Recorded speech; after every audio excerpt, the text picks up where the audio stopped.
vakomana vekuzwa vanozikamwa kuti aiwa vanenge vachiexposa aiwa zvese zvinenge zvichiitika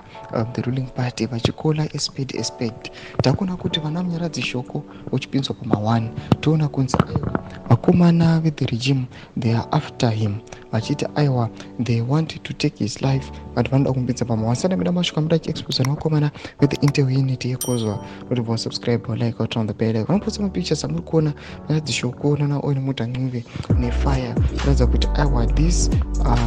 situation is embroidering. Anobuda nyora chiti according to Kozwa interview unity, Minister Owen Mudha Ncube, who has the privilege to chair provincial JOC, supplied false intel against Munyaradzi Shoko, saying he is a security threat. They asked security apparatus to act.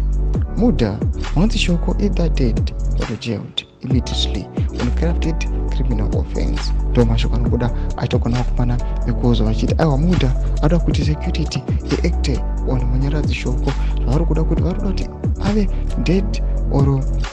ave jailed immediately kuti abatiwe mukomana vashoko anochiexposwa nevakomana vekuzwa moza kuti each and every day vakomana vekuzwa panguva ino aiwa vane their motto vanofamba vachiti isusu our motive ndeyekuti chese chinenge changoitika zvisiri kufavor macitizens ava tinonga tichichiexposa hatimbodonoki hatimbotori time hatiiti favoritism any act of corruption any act of misguided zvinenge zvichiitika munyika yezimbabwe ava vakomana tiri kuda tichifumura tudze mafungiro enyu notikudei pamusoro pemashoko anoda taugwa nevakomana vanonzi the children of Zimbabwe Veterans Association. Vina comment section medu mafungiro enyu, so subscribe or like, turn on the bell icon.